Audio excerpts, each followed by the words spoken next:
துளசி காலேஜுக்கு போகிறாங்க, நான் தனியாகவே போயிடுறேன் அப்படின்னு சொல்லிட்டு அங்கேருந்து போகிறாங்க. நாச்சியார் ஏமா நீ தனியாக போகிற அப்படின்னு கேட்குறாங்க. இல்லை எனக்கு கொஞ்சம் சீக்கிரமாக போகணும் அப்படின்னு சொல்கிறாங்க. சரி நான் அங்கேருந்து போகிறாங்க. சின்ன தம்பி வராரு, வந்து எங்கள் சின்னம்மா எங்க அப்படின்னு சொல்லிட்டு வீடு ஃபுல்லாக தேடுறாரு. அவள் இப்போ தான் போனாப்பா அப்படின்னு சொல்கிறாங்க நாச்சியார். ஏன் எதுக்காக? நான் தானே கூட்டிகிட்டு போவேன் எப்போவுமே அப்படின்னு சின்ன தம்பி சொல்கிறாரு. என்னவோ சீக்கிரமாக போகணும்னு போயிட்டா அப்படின்னு சொல்கிறாங்க. சரி நான் போகிறேன் அப்படின்னு சொல்லிட்டு காலேஜுக்கு போகிறாரு. போயிட்டுனே மறுபடியும் வராங்க துளசி. என்ன சின்ன தம்பி எதுக்காக இங்கே வந்த அப்படின்னு கேட்குறாங்க. என்ன சின்னம்மா இப்படி பேசிகிட்டு இருக்கீங்க, நீங்கள் எதுக்காக தனியாக வந்தீங்க? நான் வீட்டில் சொல்லிட்டு தானே வந்தேன் அப்படின்னு சொல்லிட்டு துளசி சொல்கிறாங்க. ஆமாம் சொன்னாங்க. ஏன் என் மேலே ஏதாவது உங்களுக்கு கோவமா? ஏதாவது கோவம் தான் என்கிட்ட சொல்லிவிடுங்க தயவு செய்து. எதுக்காக இப்படி பண்ணிகிட்டு இருக்கீங்க? நீங்கள் ஊரை விட்டு போக சொன்னால் கூட நான் போயிடுறேன் அப்படின்னு சின்ன தம்பி சொல்கிறாரு.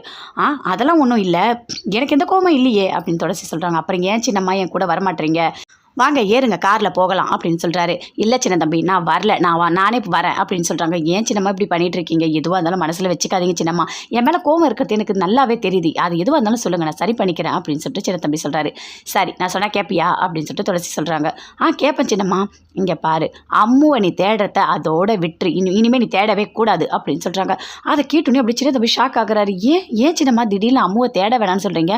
என்னோட அம்முவை நான் சின்ன வயசுலேருந்து பார்த்து ரசித்து அவள் தான் என் பொண்டாட்டி, நான் கனவு கண்டு வாழ்ந்துட்டுருக்கேன், எதுக்காக நீங்கள் இப்படி பண்ணிகிட்ருக்கீங்க அப்படின்னு சின்ன தம்பி அப்படியே கத்துறாரு. இல்லை அதுக்காக சொல்லலை, அவங்களுக்கு ஒரு வேளை கல்யாணம் ஆகிருக்கலாம், அப்போ போய் நான் தான் சின்ன தம்பி நீங்கள் சொன்னீங்கன்னா அவங்க மனசு எந்த அளவுக்கு கஷ்டப்படும், ஐயோ இவரை கல்யாணம் பண்ணிக்க முடியலையேன்னு சொல்லிட்டு அவங்க காலம் ஃபுல்லாக யோசித்து வருத்தப்படுவாங்க.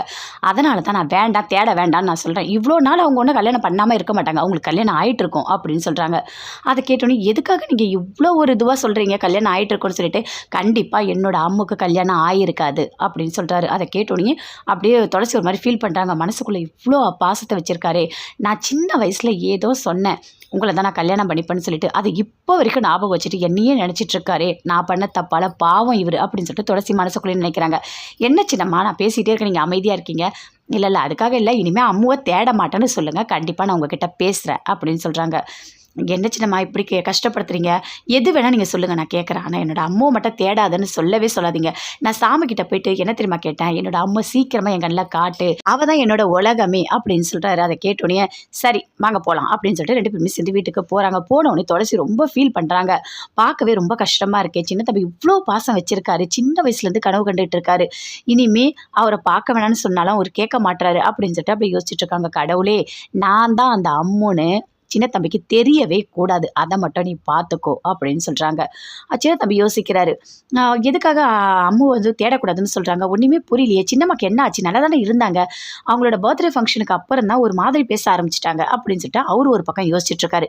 வீட்டில் இருக்க எல்லாருமே அப்படியே பார்க்குறாங்க. ஆமாம் சின்ன தம்பி, நீ எப்போவுமே அந்த துளசி பின்னாடியே சுற்றிட்டு இரு, இதான் உனக்கு வேலையே, நீ உன்னால தான் அந்த பொண்ணுக்கு ஆபத்தே. ஆனால் இதெல்லாம் நாச்சியாருக்கு எதுவுமே தெரியவே தெரியாது. எப்போ பார்த்தாலும் சின்ன தம்பி துளசியை பார்த்துக்கோன்னு சொல்கிறாங்க. ஆனால் இவன் என்ன பண்ண போகிறானோ, என்ன கூத்து பண்ண போகிறானோ ஒன்றுமே புரியல அப்படின்னு சொல்லிட்டு வீட்டில் இருக்க எல்லாருமே சேர்ந்து அப்படி ஒரு மாதிரி டென்ஷனாகவே இருக்காங்க. நாச்சியார் கூப்பிடுறாங்க. கூப்பிட்டு சின்ன தம்பி எங்கே, துளசி எங்கே அப்படின்னு கேட்குறாங்க.